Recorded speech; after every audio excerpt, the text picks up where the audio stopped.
how we came to find out about the co-teaching model from St. Cloud was we attended in Atlanta the Professional Development Schools Conference, and I had the opportunity to attend a session where they were discussing the co-teaching model. Dr. Lee Fritz was there with us.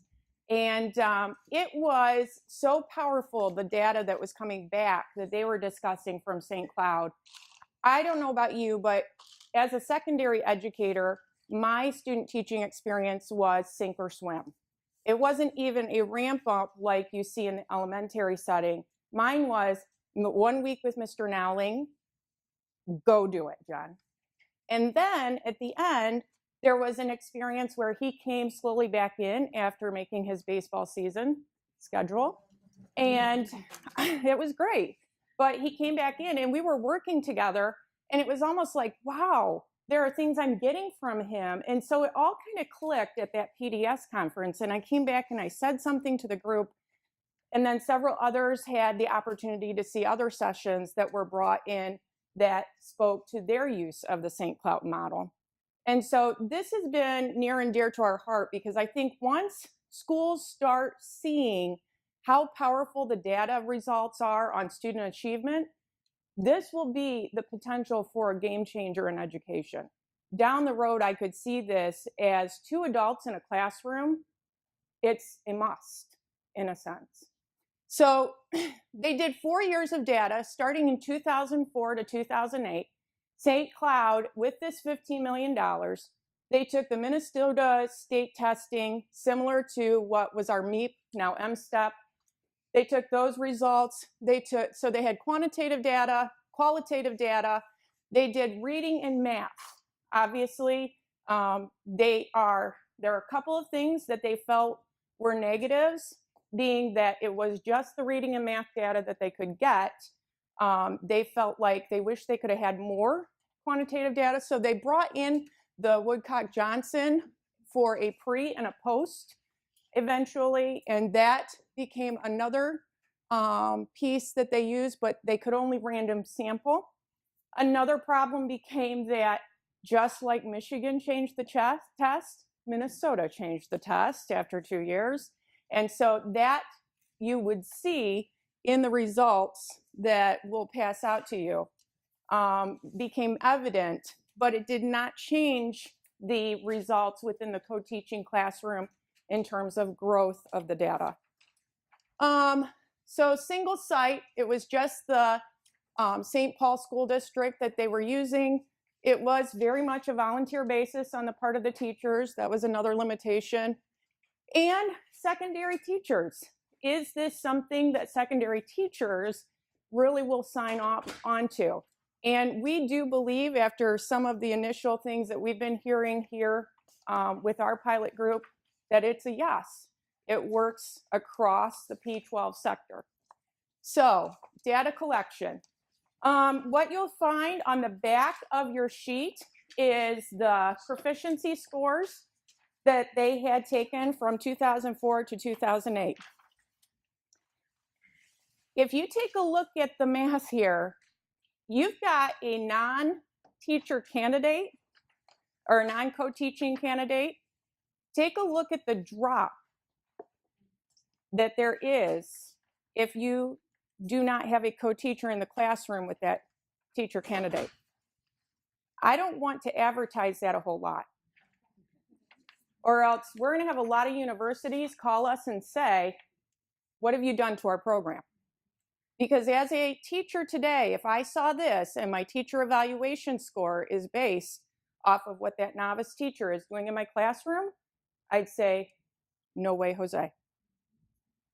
But if you take a look at what the difference is for having the co-teacher there, you have almost, in the 1 year, that is an incredible jump. 20 to 30% jumps by having the co-teacher as that second person in the classroom to teach with you. Especially with the reading proficiency, it was incredible what they saw. Now you obviously can see where the year of change came in with the test, because their scores had gone down. But there was still growth by the co-teacher couple that were working together. So when I saw these results, it was very powerful. And I was like, we've got to try this. We've got to come back to Michigan. We're having trouble in pre-student teaching, getting the quality hosts that we would like to see. And the ones that are out there are trying their best to take multiples of our students, but that's hard.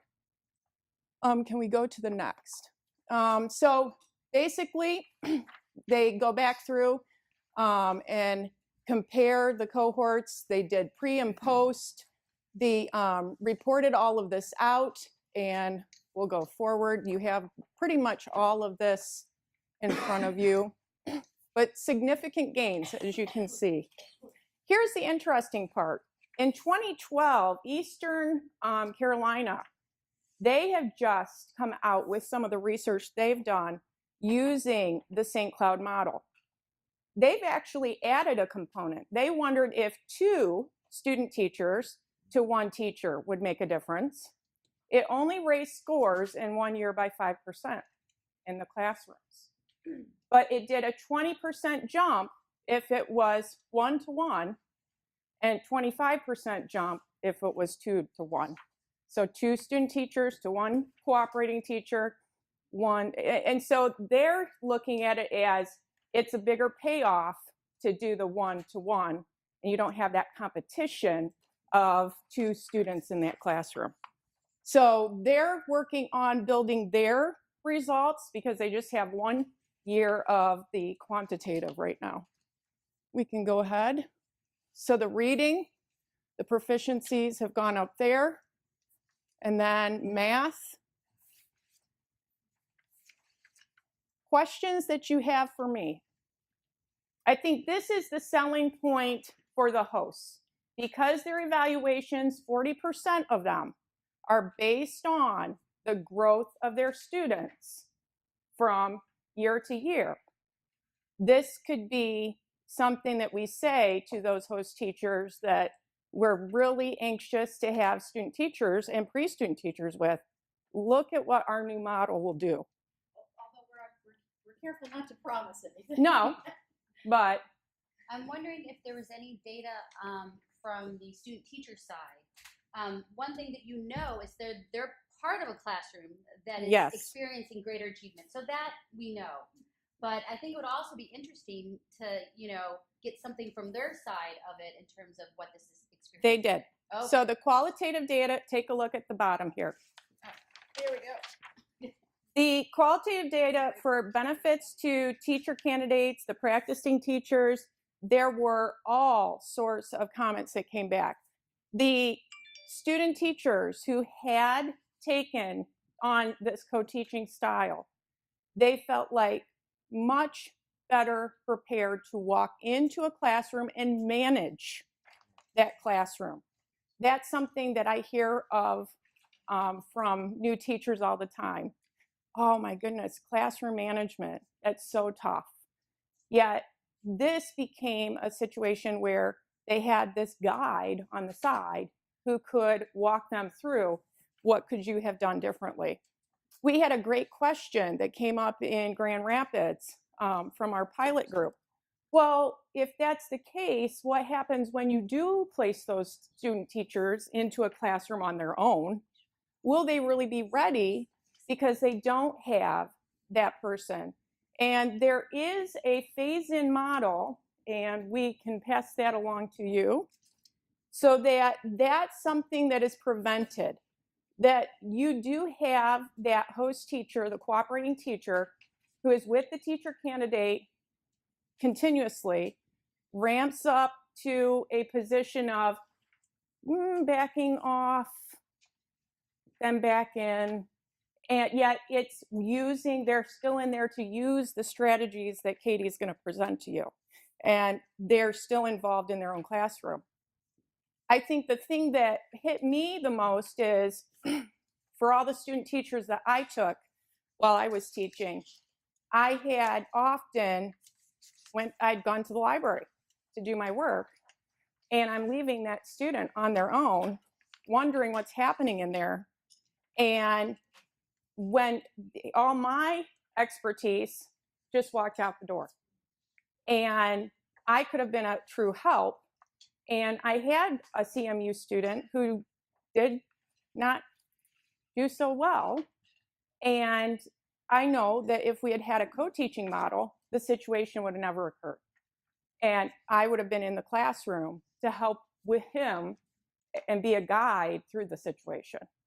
So there was a lot of discussion on that part. The planning was huge. The ability to know how to plan, the ability to know how to lay out your curriculum and have that guidance, that was great. How long were these student teacher placements? Were these for a whole semester or half semester, or when they're talking about phasing, starting at Wednesday? My understanding it was one semester. Yeah, an entire semester. Yep. Yes.